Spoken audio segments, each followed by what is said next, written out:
Hay historias que parecen sacadas de una película de suspenso, pero que son terriblemente reales. Hoy vamos a meternos de lleno en una de ellas, una que durante décadas permaneció casi en secreto. El único accidente nuclear con una víctima fatal en toda la historia de Argentina. Es una historia de ciencia, sí, pero también de un error catastrófico y del silencio de un régimen que ya se estaba desmoronando. Pensemos en esto por un momento. ¿Qué pasaría si hoy, en una gran ciudad, ocurriera un accidente nuclear fatal y las autoridades decidieran simplemente no contarlo? Suena increíble, ¿verdad? Bueno, eso es más o menos lo que pasó el 23 de septiembre de 1983 en las afueras de Buenos Aires. Un evento terrible estaba a punto de ocurrir, pero la mayoría de la gente tardaría años en saberlo. Vamos a ver qué fue lo que pasó. Y este hombre, este es el rostro en el centro de toda la historia, Osvaldo Rogúlich, un técnico con muchísima experiencia en la Comisión Nacional de Energía Atómica. Un tipo que ese día fue a trabajar como cualquier otro, sin tener la menor idea de que en un solo instante, un procedimiento de rutina cambiaría su vida y la historia nuclear de su país para siempre. Pero claro, para poder entender qué fue lo que pasó adentro de ese reactor, primero hay que entender quién era el hombre que estaba ahí.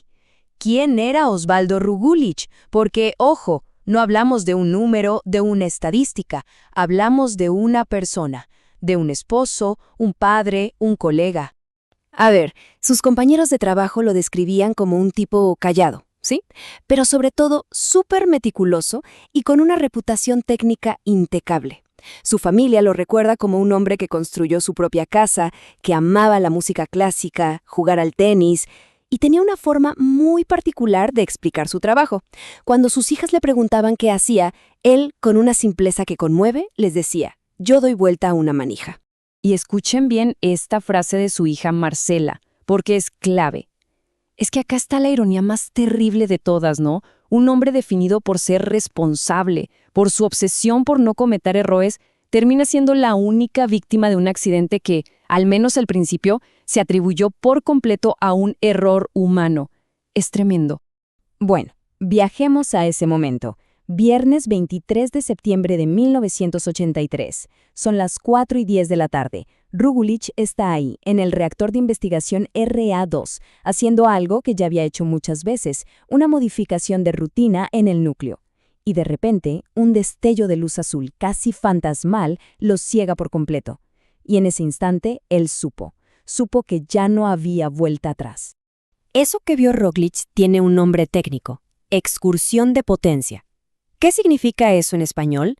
Imaginen un pico de energía, pero brutal, instantáneo, incontrolable. El reactor básicamente se encendió de golpe. Alcanzó lo que se conoce como criticidad. Y la reacción en cadena se desató, liberando una cantidad masiva de radiación en milisegundos. No hay tiempo de nada, ni de pensar. Entonces, la pregunta del millón es, ¿cómo se llega a esto? ¿Qué fue lo que falló? Y la respuesta es que no fue una sola cosa. Fue una cadena de errores, uno detrás del otro. El agua que no se drenó del todo, unos combustibles que se quedaron donde no debían, la secuencia de trabajo que se cambió, unas placas de control que faltaban y lo más grave de todo, Rogúlich estaba solo. Nadie estaba supervisando la operación. Miren este esquema. Es un poco técnico, sí, pero nos ayuda a visualizar el desastre. Es la reconstrucción de cómo quedó el reactor en ese instante fatal. Todos esos errores que mencionamos, uno arriba del otro, crearon una verdadera bomba de tiempo. Un núcleo totalmente inestable, a punto de liberar toda esa energía. Y la consecuencia de esa excursión de potencia se mide en un número que hiela la sangre: 3.700 RAVs. Esa fue la dosis total de radiación que recibió Osvaldo Rogúlich en una fracción de segundo. Una mezcla fatal de radiación gamma y de neutrones. A ver, el número 3.700 rads quizá no nos dice mucho así nomás, pero para que nos hagamos una idea real de la magnitud, una radiografía de pecho es una fracción mínima de un rad. Se calcula que con unos 100 rads ya empiezan los problemas de salud muy graves. La dosis que recibió Rogúlich fue 37 veces más que ese umbral. Era simple y sencillamente una sentencia de muerte. Imposible sobrevivir a algo así. Claro, la historia fácil, la narrativa oficial, fue Error del operador. Se equivocó. Y punto. Pero, ¿fue realmente tan simple? ¿O había algo más de fondo? Vamos a escarbar un poco más, porque parece que el sistema entero estaba de alguna manera preparado para que una tragedia así pudiera pasar. Y ahí lo tienen, la palabra oficial del mismísimo presidente de la Comisión Nacional de Energía Atómica de la época. Rápido, contundente. Fue toda responsabilidad de Osvaldo Rogulich. Listo, caso cerrado. Toda la culpa recayó sobre el único que ya no podía decir nada para defenderse. Pero claro, su familia nunca se quedó con esa versión. Su hija Marcela lo explicó con una analogía del tenis que es brillante. Dijo que fue como un error forzado. O sea, sí, tal vez él dio el último golpe mal, pero es que le tiraron una pelota imposible en una cancha inclinada. El sistema lo puso en una situación donde cometer un error era casi inevitable. Y lo más increíble es que el propio informe oficial, el que supuestamente lo culpaba, reconocía unas fallas técnicas gravísimas. Al reactor le faltaban sistemas de seguridad básicos, de esos que físicamente te impiden hacer algo peligroso. Toda la seguridad de qué dependía, de que una persona siguiera un papel al pie de la letra. Nada más.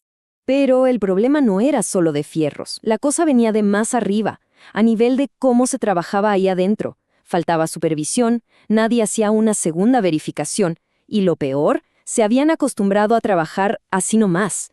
Había un exceso de confianza terrible, y se empezaron a ver como normales cosas que iban en contra de cualquier manual de seguridad. Y de nuevo, su hija Marcela lo resume con una imagen que es perfecta. Dice que es como cuando tienes una mesa que se mueve y le pones un libro abajo para que no baile. Y funciona. Un día, 2 días, un año, hasta que un día el libro se corre y todo se viene abajo. Se habían acostumbrado a que esa solución improvisada funcionaba sin darse cuenta del peligro constante que implicaba. El accidente en sí mismo fue una tragedia, sin duda. Pero lo que pasó después, en las horas y días siguientes, es casi tan revelador del país en ese momento, porque lo que vino fue el silencio, un silencio absoluto y total. Primero, el costo humano, que fue terrible. Para Rugulich, el final fue fulminante. En menos de media hora ya tenía los primeros síntomas del síndrome de irradiación aguda. Después, una calma engañosa, y luego el colapso total de su cuerpo. Murió 2 días después del accidente, apenas 48 horas. Y mientras Rogulich moría, ¿qué pasaba afuera? ¿En el país? Nada. Silencio oficial. Pensemos en el contexto. Una dictadura militar que se caía a pedazos. Lo último que querían era un escándalo por un accidente nuclear. Pero acá viene lo increíble.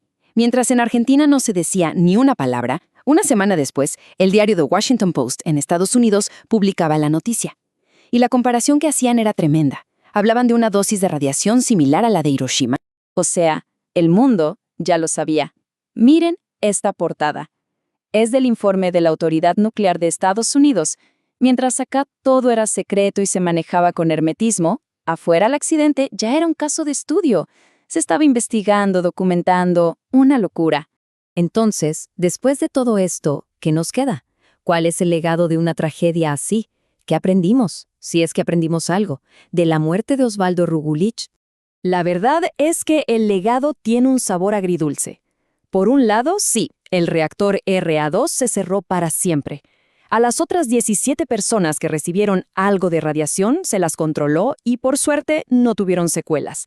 Pero, y este es un gran pero, tuvieron que pasar 27 años. 27 años para que la misma institución le pusiera una placa conmemorativa a Osvaldo Rogulich. Hoy, irónicamente, su tragedia es material de estudio obligatorio en seguridad nuclear en todo el mundo. Y creo que la mejor forma de cerrar es con esta frase sacada del propio análisis del accidente. Dice que el estudio de este caso no busca culpables, sino evitar que se repita. Y esa es la clave. El accidente del RA2 nos dejó una lección brutal que hasta un reactor chiquito de investigación puede matar y que la cultura de seguridad, esa forma de hacer las cosas bien todos los días, es tan o más importante que cualquier máquina. Una lección sin duda forjada en la tragedia y que por eso mismo no se puede olvidar nunca.